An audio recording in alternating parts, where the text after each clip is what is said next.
Now, this is going to be a knockout situation, meaning I'm going to put him, not knock him out, but I'm going to cut him out eventually and drop him into background.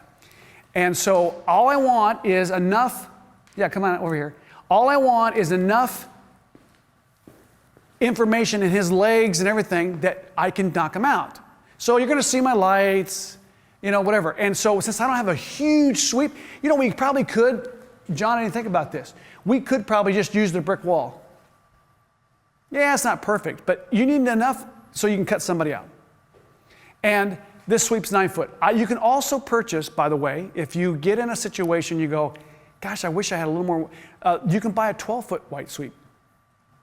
They're a little heavier, and if you drive a little teeny, smart car, probably not a good thing to put on the top of your roof. But for most cars, you can put on a rack and get it home, or get it in a space. And so a 12-foot seamless is a good thing to put for people jumping. So, but I want to be able to get him in there. And look, he's already sweating. Oh, that's because of the glycerin. You weren't nervous, were you? No. Okay. Because when you heard me knock out, you were like, whoa, whoa, whoa. You didn't bring your gloves, right? No, I didn't. Okay.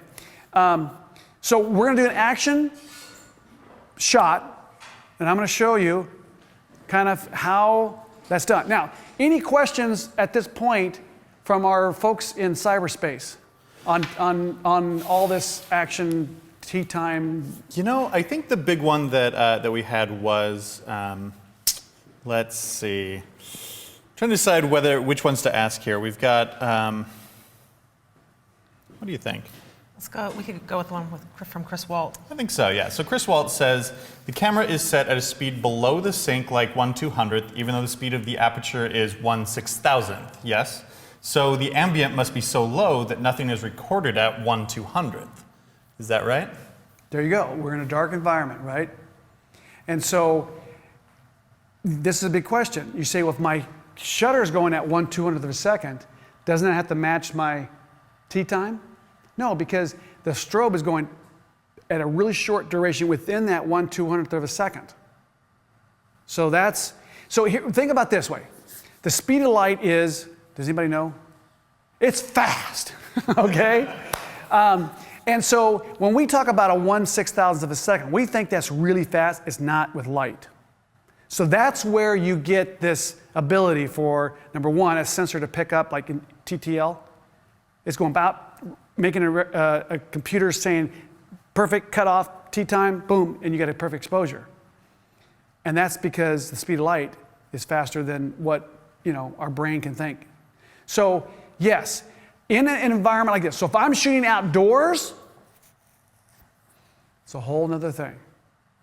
Okay, so you can still use a fast sync time, but you're going to be limited. There might be some issues there. I don't hardly ever shoot outdoors with high-speed syncing unless it's dark.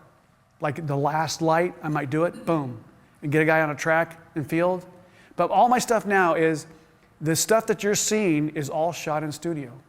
And there goes back to, I'm going to show you guys later, selling the fake, dropping someone in. That's a whole nother, skill set. But so I don't have to worry about the outdoors ambient influencing. I'm in a studio and I'm freezing the action and with my seek set at 1/200th of a second. That's a good question, though. Great. And maybe one more just from DMF Photography, just to clarify. So can you actually freeze action with full power, or is there just no way to do that? Not with these packs. Now, with ProPhoto, they have spent lots of, it probably have gold coils and sensors in their packs. And they do things that are allowing you to get a lot of power out and getting a short duration. I don't know how it all works. I've never really used that. But I went to rent 3 packs, 3 heads at Sammy's Camera, and they said bring $30,000 cash to pick it up. Or, you have to have a credit card that has $30,000 on it to rent it out the door. So that's the problem with ProPhoto. It's very expensive. It works amazingly, but does it really fit most of our budgets? Not. So here you're going to have to run the power down to get that 1/6000th of a second. And here's the beauty of it.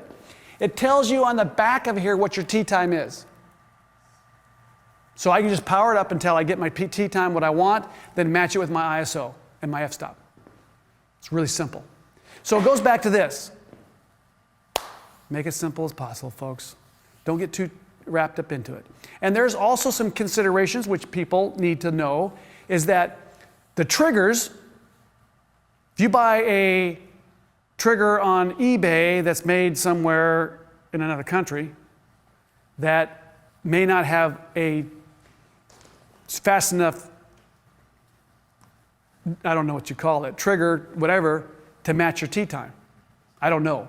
So what I normally do, just to be safe, when I'm doing my fast action stuff, I use the Paul Seebuff triggers, even though I have some Pocket Wizards and some radio poppers. We're amazing. And probably the radio poppers are going to be fine. It's just that as a safety, I know that these work because they come with the unit. Does that make sense? So I know that my trigger is going to match my tee time on my fastest sync part. So that's another question I get a lot. Yeah, that was one of the other questions, The was thing how are you is, triggering? let's go back to this. I don't know everything about all this. And I'm telling you right now, there's people that are watching right now that probably could walk circles around me when it comes to explaining this. I do know that I need a 1/6000th of a second to freeze action. So that's what I'm going to do. So you think we're ready to go to... Let's do it. Let's do it. Let's All right, get so some jumping. the first thing I got to do is I'm going to set my camera. I'm going to change my settings to ISO 400. Okay. I'm going to set my f-stop to, I'm going to unlock it here, to 5.6. This is because I've done this, right? And then my shutter speed, I'll leave it at 200th of a second because I know that at 200th of a second this is going to work fine, right? And at those settings, I should be able to, I'm going to come over here and I'm going to run this down. So let's just, I don't know if I can move that. I was going to show you the back of this thing. But I'm going to move this down till it says, let's go back. Okay, so I'm going to go on to 1/6000th is 1/8 power. I thought it was 1/4, but 1/8 power. So I'm going to leave that at 1/8. And I'm going to go over here and do this one at 1/8 power. So they're both matching. So let's run this down to 1/8 power. It says on the back of there, tee time, 1/6000th of a second. So we're now pretty darn close to getting ready to do a shot. So let's get you in here. Did we have that basketball? Yep. All right. So actually, before you get the basketball, let's do a test. Now remember what I said, is that when I have an athlete, even though he's a thoroughbred, there's only so many jumps. In fact, I photographed thoroughbreds. Cows don't run very well, do they? But there was 50 horses that I was running across this ranch, and I had 5 ranch hands getting the horses to go, right? And I'm like all set up. It's for a brochure, and I'm shooting, these horses running across the field. Most amazing, just the sound of the hoofs. They got 2 runs. And no matter how hard they went to push them, they didn't want to run more than twice. So I had 2 attempts to get those horses perfectly lined up in my shot. And so the same thing with athletes. You only get so many clicks. They're worn out, they're sweating, they're tired. And so you got to be kind of like play it really, quickly. I mean, you can't fiddle too much. So let's raise this light up a little bit, John, because he's going to jump up. So here's what I want you to do. See that one shot over there on that wall? Mm-hmm. Just kind of do a jump like that, and we're not going to have the ball with you first. Just kind of test it. Or maybe if you want. Do you feel comfortable doing the ball right away? Sure. All right. So let's try it. Okay. And normally, these guys dribble and jump, but we can't dribble, remember? Because the sound, it'll like freak out the sound people. Right. So whatever's easiest to now this is hard because I don't know if I could jump, put a ball, between my legs. I don't know. So, I'd probably, like throw my back out or something. But basically, let's just get a quick little reference of, getting you jumping. And what I'm going to do is I'm going to lower this. And so by lowering my camera, what it does is it makes him look like he's flying a lot higher. So remember this. You don't have to go that high, okay? That's not, the goal is not to see if you can get to hit the rafters. So what was my rule of thumb? Lower the camera, lower the light. Okay, so we're going to lower this down, and I'm going to see how far I can get it before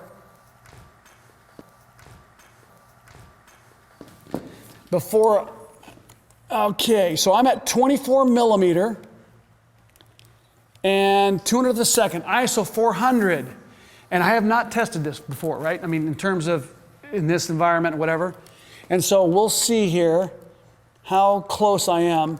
And I think position-wise, you're pretty good. I mean, I had to move the lights back. We pulled the sweep away from the wall just a little bit because I want those lights as far back. We may have to go and adjust it a little bit. All right, so Philip, give me a little bit of a jump there, and I'm gonna see what I can do if I can catch you. Ready? The full on? Yeah, try it.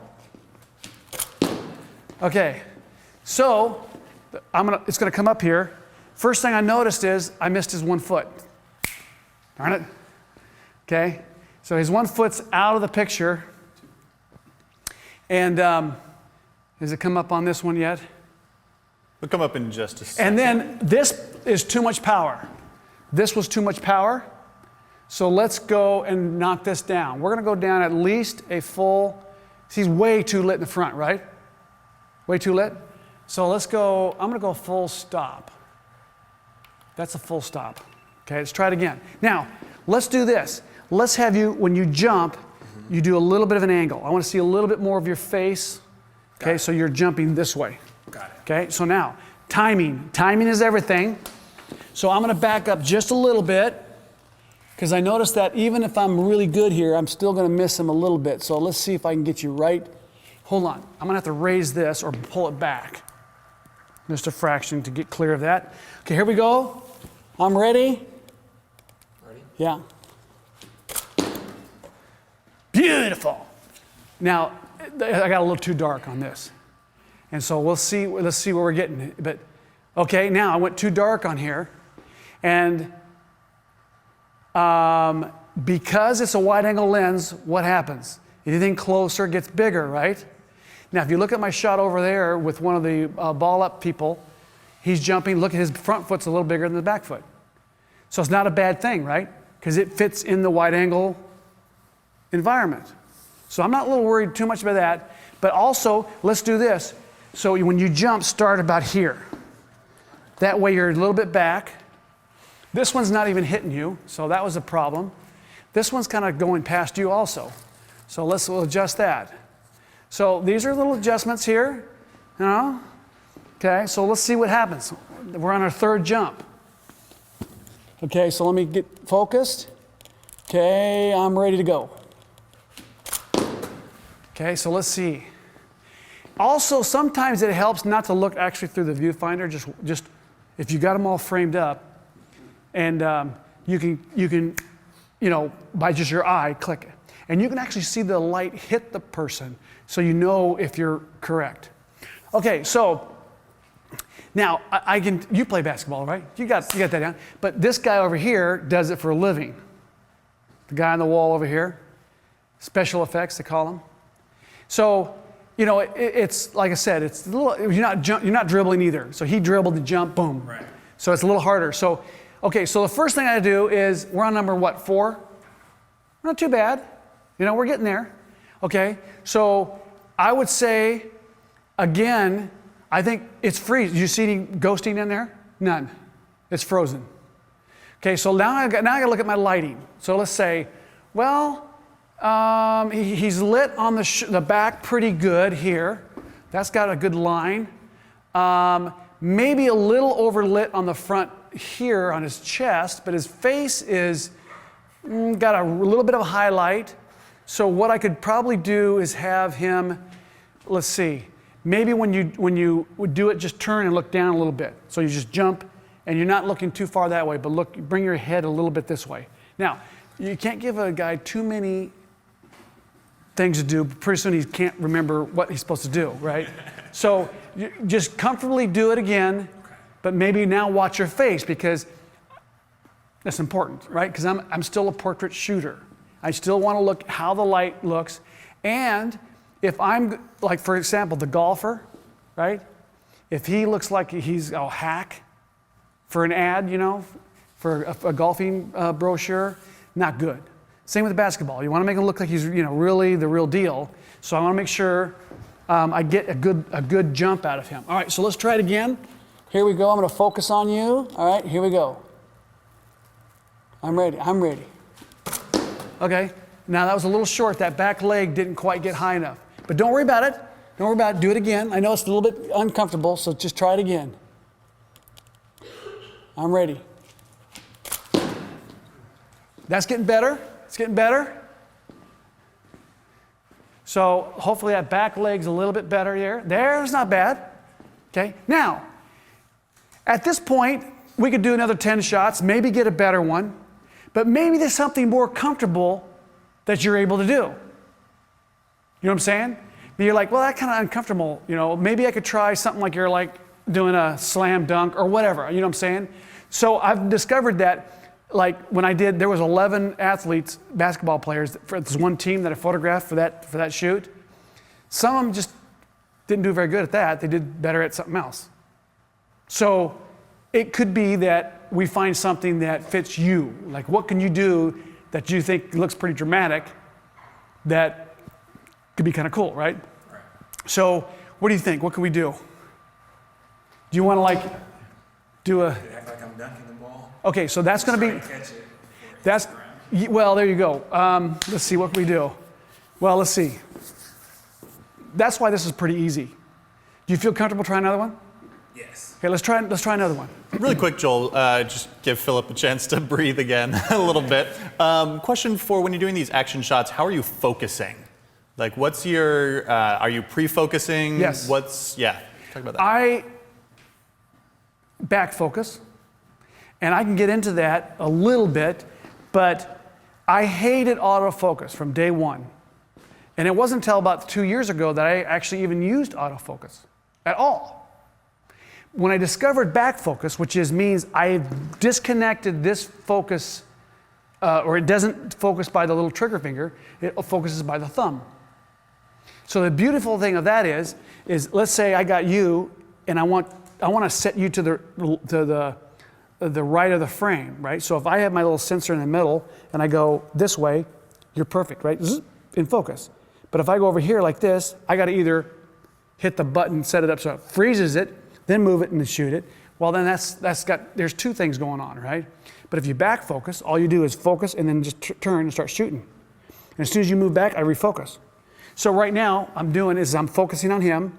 Knowing he's jumping straight up and down, I don't have to change my focus that much. I'm pre-focusing. Love it. Sounds great. There may be a better way. But again, this is how I do it. All right, so here we go again. So think about it. Maybe have your head down just a little bit. And give me a little bit of a, oh, come on, man. Give me a little bit of, okay, I just back focused. Here we go. That's pretty good. That looks pretty good. See what you got here. Come on. Yeah, that's better. Now, I would say that probably we could lower that light a little bit. Power or No, just height-wise, because it's not lighting. I mean, we got plenty of height there. Lower that light. That one's actually not bad. But look at the fact that we still got that edgy lighting feel, right? And I'm still doing zone 1, zone 2. So I really haven't changed my lights all that much from the portrait. So this lighting works on a lot of different levels.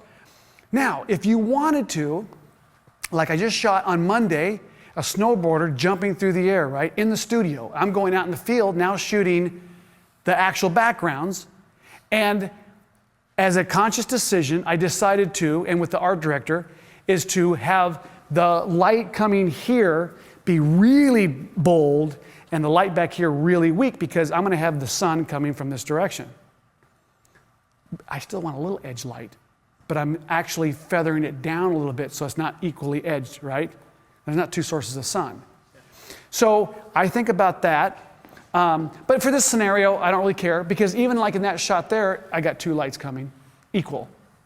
And most of my sports stuff is pretty much equal. But so that actually is not bad, okay? But still, you look too happy. I mean, you look too, you need a little, oh man, you know, come on. Okay, so we're all set, focused, ready to go. That's looking pretty good. I can't see the face there yet, but now we're getting the timing looks pretty good. Yeah, now he's looking like he's going to take the world by storm. That's actually not too bad, right? That's not too bad. So you see my timing though? I'm actually getting them perfect, right? Now, how is that possible? It's just that I now know just enough boom to catch it. So it is a little bit of timing, but now what are we on? About 8 jumps? So we're still under our 10. So that's kind of how this works. You're not going to get 400 pictures of some guy jumping. So let's do one more, and then maybe just work on that expression a little bit. And I'm going to watch you. Here we go. Okay. Okay, I was probably a little early, or that back leg was a little low coming up. I wish you could dribble it. See, putting it through your leg. Let's try this. What else can we do? Oh, you know what we can do? I got it. Okay, let's do this. I did this. Oh, we can't dribble. But it's not on my, I wonder if you could, it's like, well, this thing's not really, he's turning, right? He's just got to turn like you're dribbling, but the ball was sort of in the air. So let's try, actually it's like this. So let's try maybe instead of jumping through the air, let's try a real whip around shot. And again, you're moving at a pretty high rate of speed. You still want me to jump? What's that? Don't jump. Don't jump. So let me zoom in here a little bit like this. So actually move that direction a little bit. Don't let go of the ball and hit our. Look at which direction. He's going to spin that way. Let's see if I can catch this. Ready? Go for it. Whoa. Okay, so start over here a little bit. And maybe, let's see it come up here. You kind of went out of the frame. Okay, so let's try it here. Then maybe actually face further that direction and then whip around. Ready? I'm going to focus. Okay. Go for it. So there's a way you don't have to have someone jumping, but you can get someone that's really moving. And again, if we could dribble, you might just, he'd turn. And I think we did this, we actually had the guy throwing the ball to my assistant or someone, right? But you get that motion like someone's dribbling. And we also did where you dribble and actually have someone like they're leaning and turning into something. So we just timed it, they came through, and boom. And it looks like when we dropped them in, they were actually moving through on a court. So instead of having a position like you're kind of going through the court, they're actually moving through the court.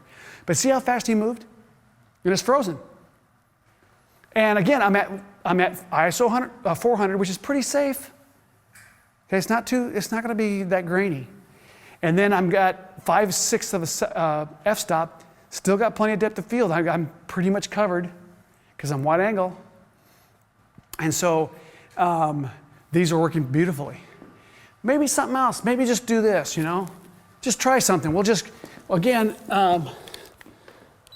Got some suggestions from folks online. They'd love to see maybe spinning the ball on the finger. I don't know if you can do that.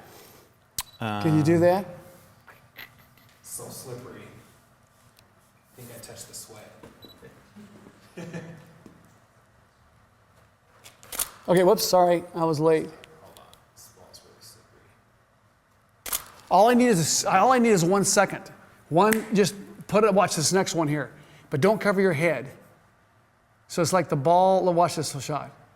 He's spinning. Maybe that's a cool shot. I don't know. That could be my portfolio shot of the day, right? But here, the shutter speed is stopping the spin. Yeah. That would be neat to get this.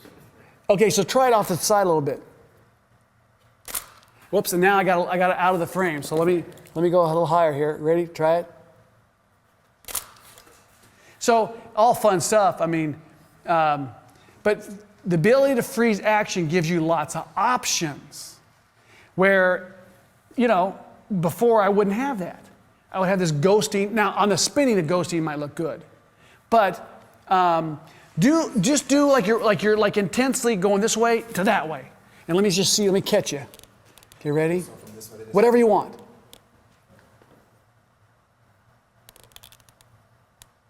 Okay, so maybe start there and then spin toward me. Yeah. Oh, sorry. That was really bad. Sorry, that was. Okay, I'm fired. Here we go. No pun intended. Here we go. Let's see what this looks like. Look at that. Look at his muscles and everything. Okay, so yeah, maybe just grip that ball as tight as you can. And go. Ah. Okay. Let's just see what look we get here. You ready? Go for it. Yeah, we could get some cool stuff if you just keep playing. Joel, can I ask you a question? Yeah. There was a comment, a Mirror Slap had asked, have the guy shout or scream or yell while jumping for more facial attitude. Yeah. And I'm just wondering, do you have a style or a brand when it comes to the facial expressions during these types of shoots? Or do you mix it up? I don't know about a brand, but I mean, yelling helps. Yelling helps. Yeah! You know? Now, let's not blow out the microphones. But yeah, you bet. I get a lot of times, you get that intensity to just sort of come out. And so we could do that.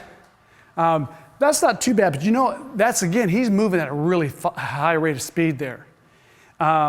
And so doesn't really give us the action stop like I've done as others, but let me think about this. Anything else you think you could do jumping wise that I might? can act like I'm dunking it and just bring it down on my hand. All right, let's try that, but I'm gonna make sure that I can get you in there because we're gonna have, all right, again, I don't want you to hurt yourself, okay, because that would be bad news. All right, so just do a little jump and then bring the ball up like you're slamming it. Okay, now do you want me to do it that way? Yeah, a little bit. Whoops. See, here's the problem. Yeah, here's the problem. He is really reaching the rafters. Sorry. No. So now I got to get way down here, and I'm going to try it this way. I'm going to take my camera and turn it. I'm off the tripod. Okay. Go for it. Beautiful. I missed your hand though. So you got to step back a little bit and then do it. Okay, so I'm going to end up flipping it. So he looks like he's, you know, way up there. All right, try it again. Here, I got to catch you. Okay. Ready? Yep. Okay, now I missed his foot on this side. See, I was kind of anticipating. So do this. Can you just jump straight up? Yes. Okay, here we go. Ready? Again. Okay, now it's a little early. So I've done this with volleyball players too, where it's really awkward until you get that right shot. So maybe do like a little hang time, you know, like you're in that, you know, the Michael Jordan hang time. Try that. Okay. So you want me to do like hang time, you said? Just jump and then give you that little, like the arms back, like you're ready to slam it. Okay. Just try it. There you go. Now I missed his hand. See how hard this is?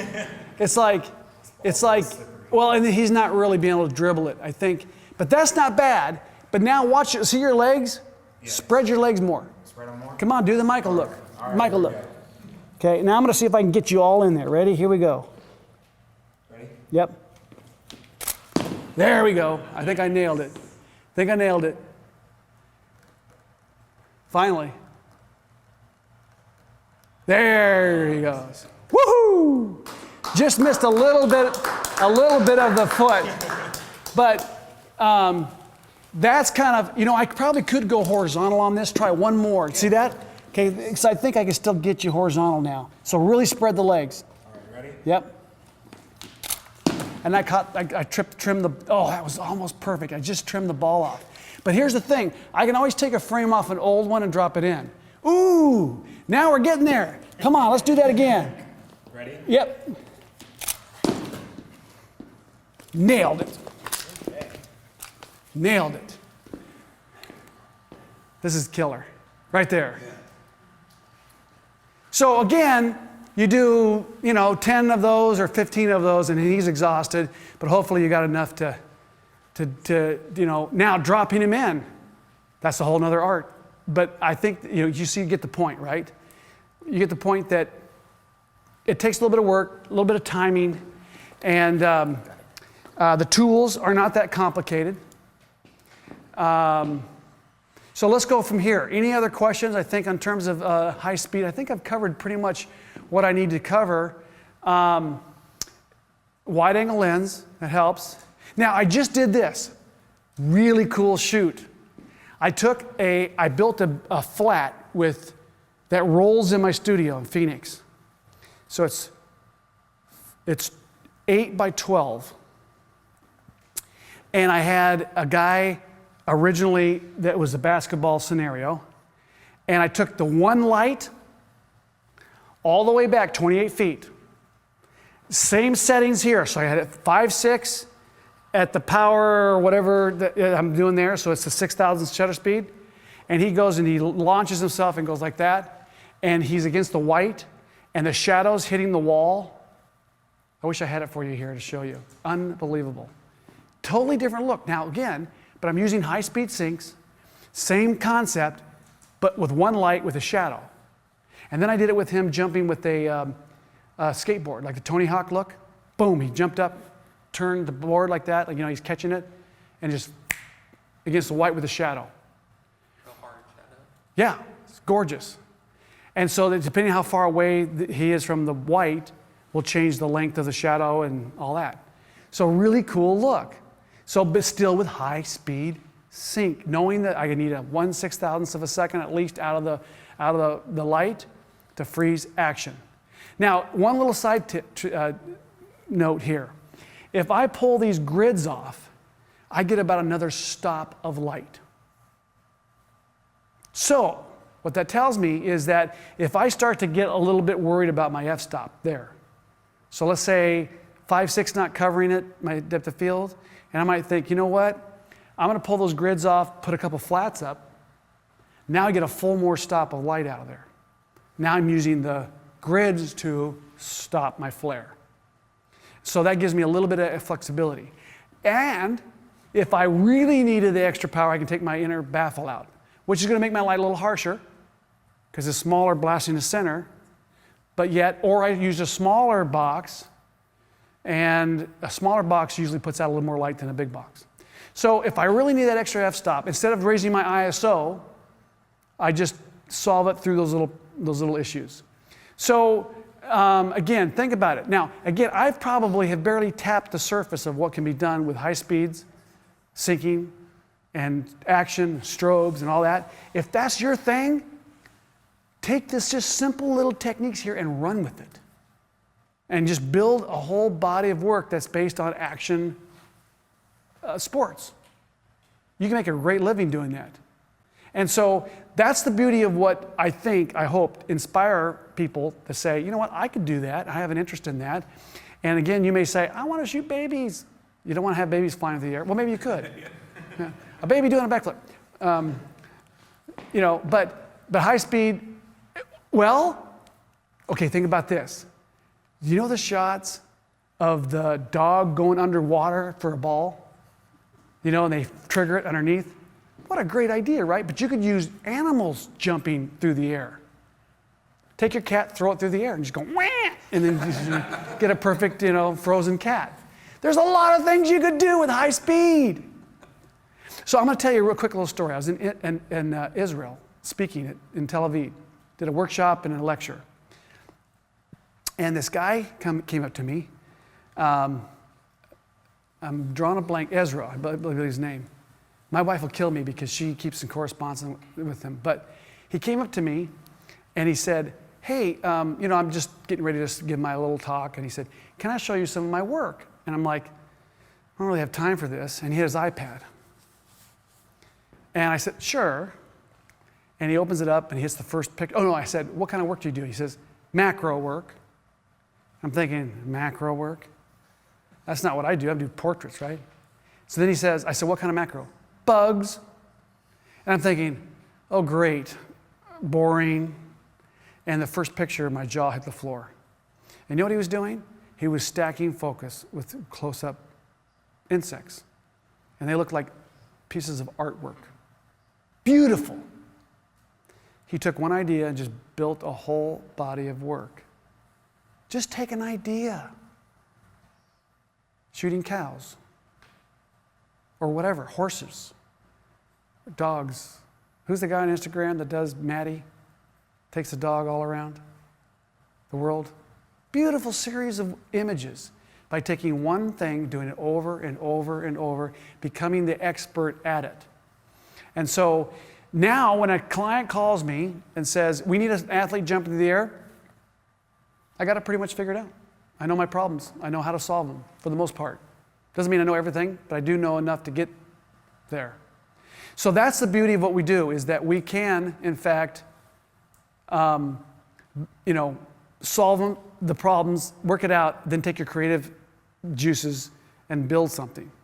It's just that, like we were talking about, John, is that most of us give up after what?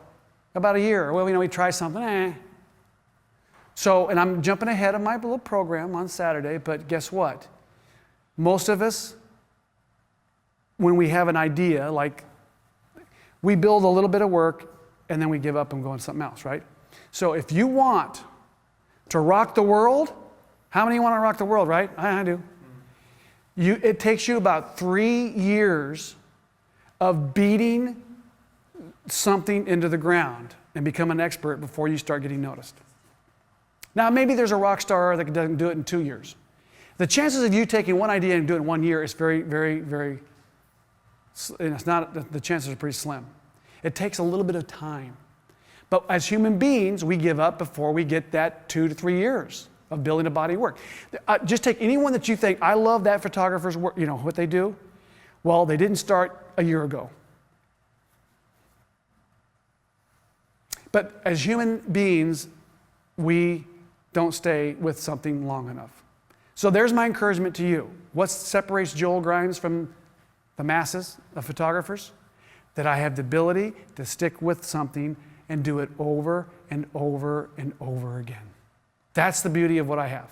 So people come to me. In fact, I've had people interview me and they'll say, Joel Grimes, a very talented photographer, Joel Grimes, talent. They use that word talent like 15 times. And finally I stop and I say, could you quit insulting me? What? Am I insulting you? Yeah. You're saying I got here because of talent. I didn't get there because of talent. I got there because of hard work. Taking a simple idea, repeating it over and over, and beating it into the ground, building it into a brand. So that's why I encourage people that if you say, I don't feel like the most talented guy or gal on the planet, doesn't take talent to get you there. Hard work. And that's my Saturday, part of my Saturday program. We'll talk more about that. But just encourage you, like even just a simple idea of action, you could take and build an unbelievable body of work. In fact, wait a minute. Don't do that. I don't want to. No, I'm just kidding. I really think that there's some people that have a vision for that. And I'm looking, that could be your thing. I don't know if it is or not, but that could be your thing. So, and it's not rocket science. So I've barely tapped into it. So any questions? We got any more questions at this point on the internet? We do have one from Chris Walt, who wonders, when you're shooting these action shots, is there a shutter delay issue that you need to worry about at all when you're trying to capture the exact moment? No. That's the beauty of our state-of-the-art cameras. You push the button, boom. On the point and shoots, they used to have the delay, right?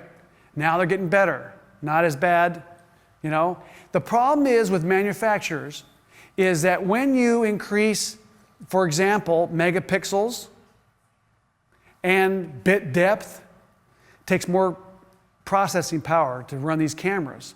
But Canon and Nikon, they take in consideration that if I'm a sports photographer and I push that button, it goes instantly. And so no, on my cameras currently, I have no problems with the shutter delay.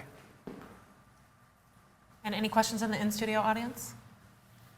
You guys doing all right?